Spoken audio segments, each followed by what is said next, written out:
In the heart of Roman Britain around 60 AD, a storm was brewing. Prasutagus, king of the Iceni tribe, had died. In a bid to secure peace and protect his family, he named the Roman Emperor Nero co-heir alongside his own daughters in his will. A fatal miscalculation. Rome saw not partnership but opportunity. They ignored the will, annexed the Iceni kingdom outright, plundered the nobles' estates, and inflicted the ultimate humiliation, the public flogging of Prasutagus' widow, Boudica, and the violation of her young daughters. This act of brutal arrogance ignited a firestorm of vengeance that would shake the foundations of Roman power in Britain. Boudica, stripped of her status, her dignity, her family's honor violated, transformed. Grief turned to incandescent rage. She was no longer just a queen. She became a symbol of resistance, a living embodiment of Celtic fury against Roman oppression. Her voice, ringing with pain and defiance, rallied not only her own Iceni people but also the neighboring Trinovantes and other tribes chafing under Roman rule. They saw in her suffering their own subjugation, their own stolen lands and broken traditions. Tens of thousands flocked to her banner, drawn by her charisma and the promise of retribution. An unlikely leader, a wronged woman, now commanded a vast, volatile army, united by a shared hatred for their conquerors. Their first target was Camulodunum, modern Colchester, the Roman provincial capital and a symbol of their dominance, built defiantly on sacred Trinovante land. The city, largely undefended and filled with retired legionaries, unprepared for such ferocity, fell swiftly. Boudica's army showed no mercy. Temples were desecrated, buildings razed, inhabitants slaughtered indiscriminately, men, women, children. It was a brutal, terrifying message. Rome's perceived invincibility was a myth. The rebels then marched on Londinium, a thriving commercial hub. The Roman governor, Suetonius Paulinus, campaigning far away in Wales against the Druids on Anglesey, raced back but deemed Londinium indefensible with his limited forces. He made the grim decision to abandon the city to its fate, saving his army for a decisive battle later.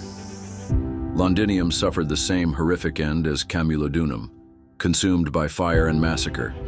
Verulamium, modern St. Albans, met a similar fate soon after. An estimated 70 to 80,000 Roman citizens and collaborators perished in the onslaught. Britain was ablaze. Suetonius Paulinus, a seasoned and ruthless commander, knew he couldn't win a war of attrition against Boudica's numerically superior, albeit less disciplined, forces. He needed to choose his ground carefully, force a decisive engagement where Roman training, tactics, and equipment could overcome sheer numbers. He gathered his legions, primarily the 14th Gemina and parts of the 20th Valeria Victrix, along with auxiliaries totaling perhaps 10,000 men. He selected a site likely along the Roman road known as Watling Street, possibly near modern-day Manchester in Warwickshire. The location was strategically brilliant, a narrow defile protected by woods to the rear and flanks, forcing the Britons to attack uphill on a constricted front, negating their numerical advantage. Boudica, confident after her string of devastating victories, arrived with an immense host, perhaps numbering over 100,000, though ancient sources often exaggerate. So certain were they of victory that they brought wagons filled with their families to witness the final destruction of the Roman legions, positioning them in a crescent behind the army, inadvertently blocking their own line of retreat. Boudica rode among her warriors in a chariot, her daughters beside her, delivering a fiery speech, reminding them of Roman atrocities and urging them to fight for freedom or die trying. The Britons charged uphill, a massive roaring wave of warriors clashing against the unyielding Roman line.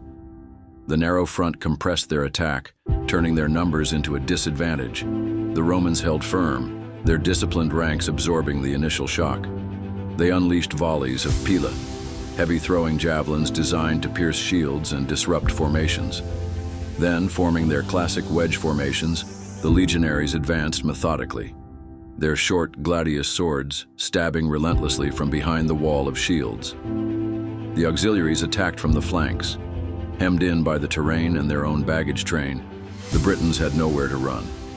The battle turned into a horrific slaughter, Roman discipline and weaponry proved devastatingly effective against the less organized Celtic charge. The ground became slick with blood. The Roman historian Tacitus claims 80,000 Britons fell that day, for the loss of only 400 Romans.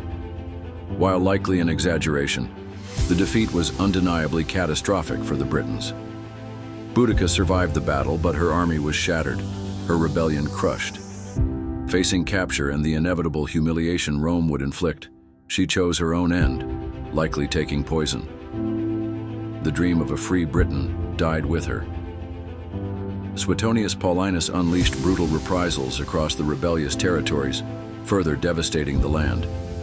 Though Rome had reasserted its dominance, the sheer scale and ferocity of Boudica's uprising left an indelible mark.